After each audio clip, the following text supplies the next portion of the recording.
आज हम बात कर रहे हैं JKSSB यानी Jammu Kashmir services selection board के एक नए नोटिफिकेशन पर। जी बिल्कुल। ये नोटिफिकेशन नंबर 6 है 2025 का, जो 22 जुलाई 2025 को आया है। हाँ। और ये होम डिपार्टमेंट में 61 यूटी कैडर आसामियों के लिए है। जी, यूटी कैडर मतलब पूरे जम्मू कश्मीर के लिए, ये अहम बात है। बिल्कुल। तो आज का मकसद है कि इस नोटिफिकेशन की जो अहम बातें हैं वो सबके सामने लाई जाएं। यकीनन। देखिए, ये उन सब के लिए बड़ा मौका है जो JNK में सरकारी नौकरी चाहते हैं। तो इस नोटिफिकेशन में दरखास्त कैसे देनी है, तारीखें क्या हैं, क्या शराइत हैं, ये सब जानना बहुत जरूरी है। ठीक है, तो सबसे पहले सबसे अहम चीज तारीखें। कब से शुरू है दरखास्तें? ऑनलाइन दरखास्तें जो हैं वो 4 अगस्त 2025 से शुरू होंगी। 4 अगस्त से। और आखिरी तारीख? आखिरी तारीख है 2 सितंबर 2025। ये तारीख तो मतलब जहन में रखनी है। हाँ, ये बहुत अहम है। कुल 61 आसामियां हैं, ठीक? जी, कुल 61। और सबसे बुनियादी शर्त क्या रखी गई है? अच्छा। और सिर्फ होना ही नहीं बल्कि 2 सितंबर 2025 यानी जो आखिरी तारीख है, इस तक या इससे पहले का बना हुआ मुस्तनद डोमिसाइल सर्टिफिकेट होना चाहिए। ये तो बहुत जरूरी है, इसके बगैर तो दरखास्त नहीं दे सकते। बिल्कुल नहीं। अच्छा, तारीखें हो गई, डोमिसाइल हो गया, अब उम्र और तालीम। कौन कौन अप्लाई कर सकता है? उम्र की हद जो है वो अलग अलग कैटेगरीज के लिए मुख्तलिफ है। हम्म। जैसे ओपन मैरिट OM कैटेगरी, उनके लिए ज्यादा से ज्यादा उम्र 40 साल है।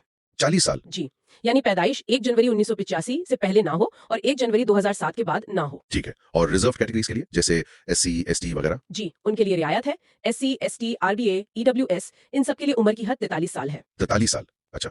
और तालीम?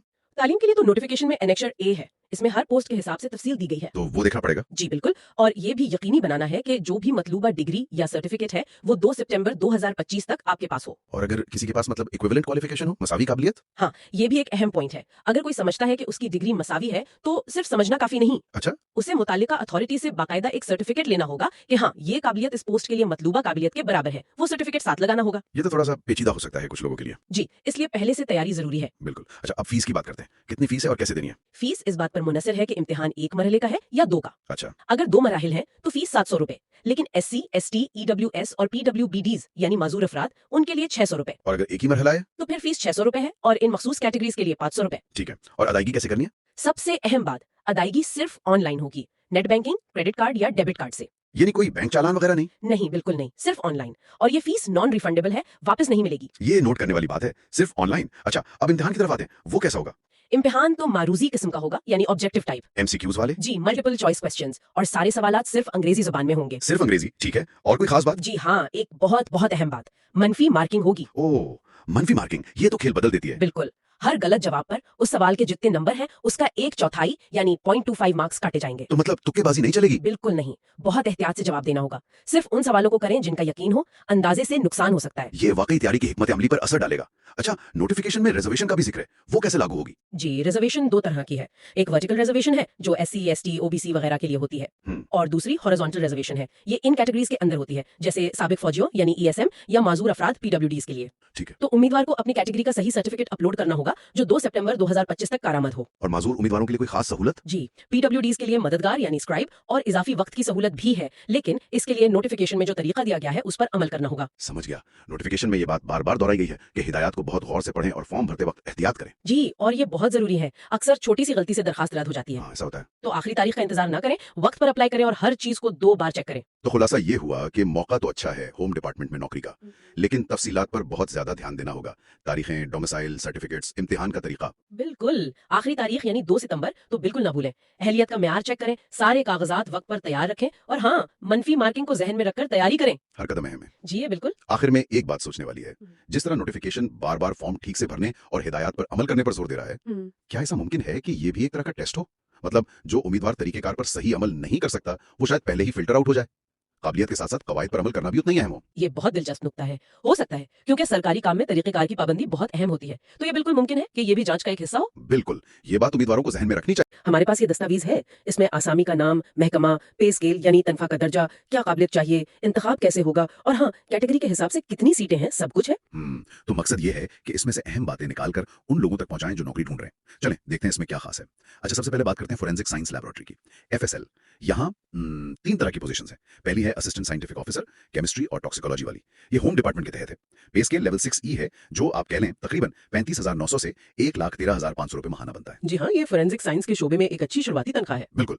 कुल 19 आसामियां हैं इसमें। ओपन मेरिट की 10, RBA की 2, ALCB की 1, EWS की 2 और ST1 और ST2 दोनों की 2-2।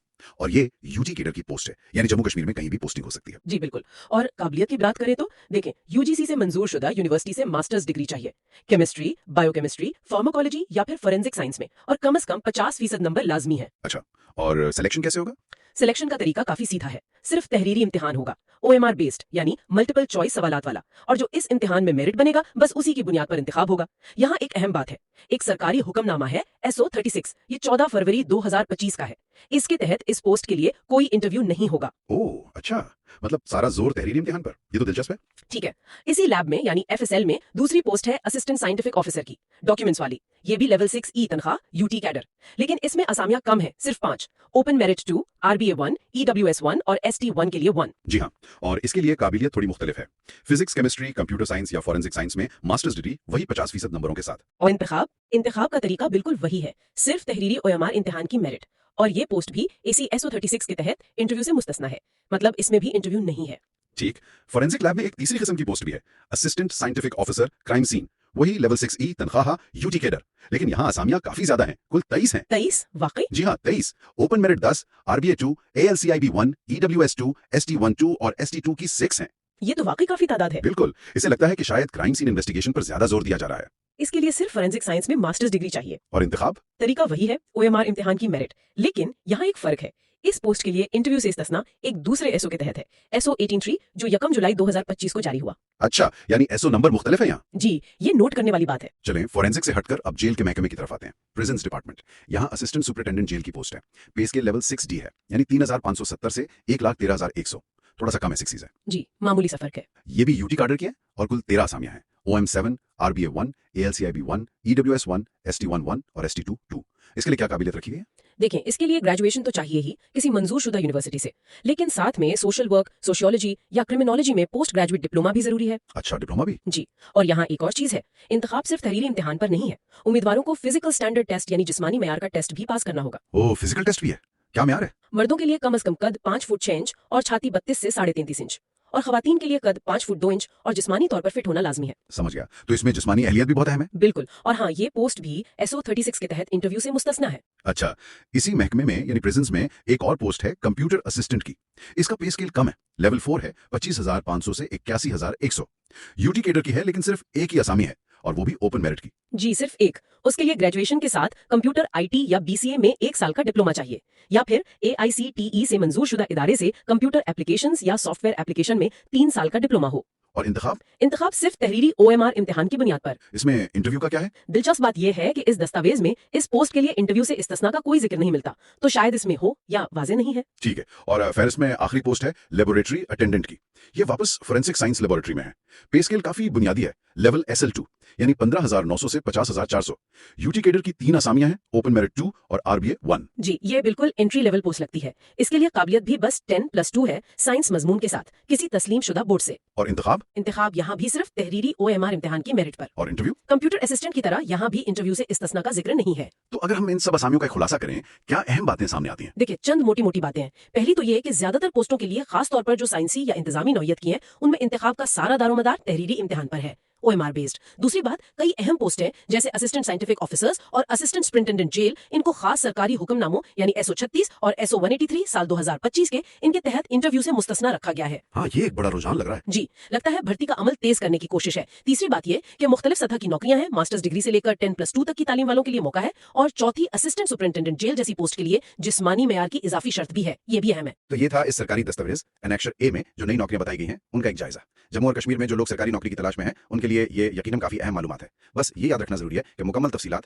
अप्लाई करने का तरीका और आखिरी तारीख, इन सब के लिए असली सरकारी नोटिफिकेशन जरूर देखना चाहिए। बिल्कुल सही। और आखिर में एक नुक्ता छोड़ जाती हूँ सोचने के लिए, ये जो तकनीकी और साइंसी किस्म की आसामियां हैं, जहां अमली समझबूझ, प्रॉब्लम सॉल्विंग अहम होती है, वहां से इंटरव्यू को बिल्कुल हटा देना, जैसा कि इन SOS में किया गया है, इसका भर्ती के म्यार पर क्या असर पड़ेगा? क्या सिर्फ एक तहरीरी इम्तिहान वाकई इन नौकरियों के लिए जो तमाम सलाहियतें, खासतौर पर अमली महारतें दरकार हैं, उनका सही अंदाजा लगा सकता है? ये वाकई एक अहम सवाल है। जी, इस पर गौर किया जा सकता है।